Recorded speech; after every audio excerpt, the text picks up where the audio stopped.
We understand that communication, literally, internet has been cut off. It's down. It's switched off in Uganda. Waihiga, I've covered many elections in Uganda over the years.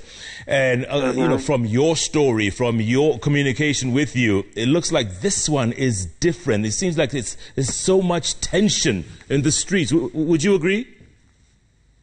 Well, the stakes are high in this one, for sure. And having spoken with journalists, commentators, even just people on the streets, you understand that the voice of the young people is quite a factor in this election. Uganda has 70% population of people under 30, and they want to participate in this process. In addition, technology, it's also played quite a role. Remember in that clip that I just played, Bobi Wine talking about how he wants his supporters to take photos of what's happening at polling stations and share them with this app, and share them on this app, so they can collate them. That obviously won't be possible now with that internet shutdown.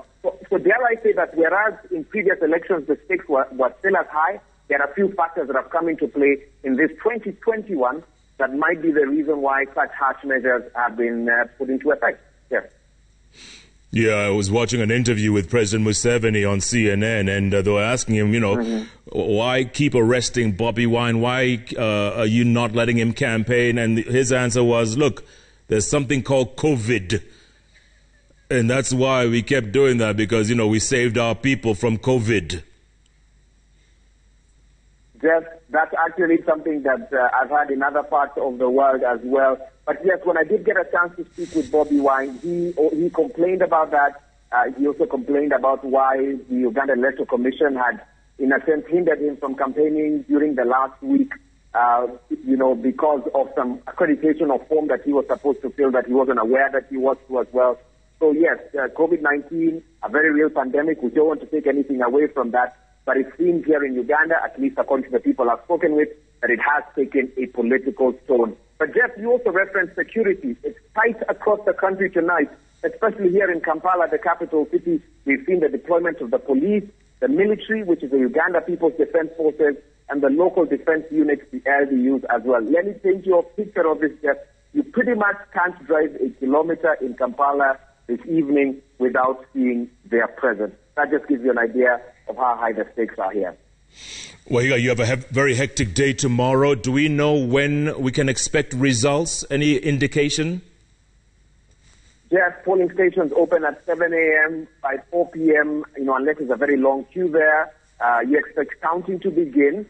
In terms of the parliamentary results, which should be announced at a different level, probably at the district level, the Constitution says that the presidential declaration, in terms of the winner, must happen within 48 hours. So it's all counting. It's all voting ends tomorrow at 4 p.m., which is what the law, which is what the Electoral Commission announced. Then by Saturday at 4 p.m. is when we will know, who's the winner of the presidential race here. And that date and time cannot be changed. The 48 hours because it's in the Constitution. Yeah, President Museveni has been in power, you well know this, Waihiga, 35 years. Yes. He is now 76 years old. Should he win tomorrow, he'll be 81 by the time Uganda next goes to the polls. What's the feeling on the ground? Well, Jeff, you know what? It depends on who you talk to. If you speak to some of the, dare I say, old-timers here, many of them have seen the work that Museveni did in stabilizing the country. And I think that he knows is part of his base, so that's his stronghold. And so he took his campaign to the young people because he realized that's where the threat is. We've seen President Museveni dancing. I think you saw a bit of that in the clip that I played. You've seen him going onto social media, opening a Twitter account, speaking Sheng, even participating in challenges that young people are taking part in, because he knows that the youth may not understand Uganda's history. And there are questions they're asking him and demanding for answers from it. And Bobi Wine, very young at 38, this musician who already had a wide following, traveled around the world, with his trade. And when he moves into politics, obviously draws this following as well.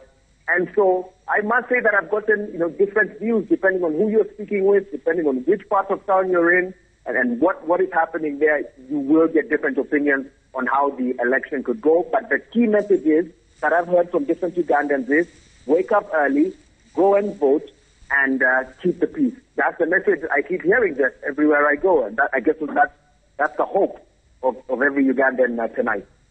Absolutely, Waihiga. That's the hope. Listen, good luck tomorrow. Stay safe, you and your team, and all the very best during your coverage tomorrow, okay? Thank you so much, Jeff. We'll do our best to keep our viewers updated as we stay safe.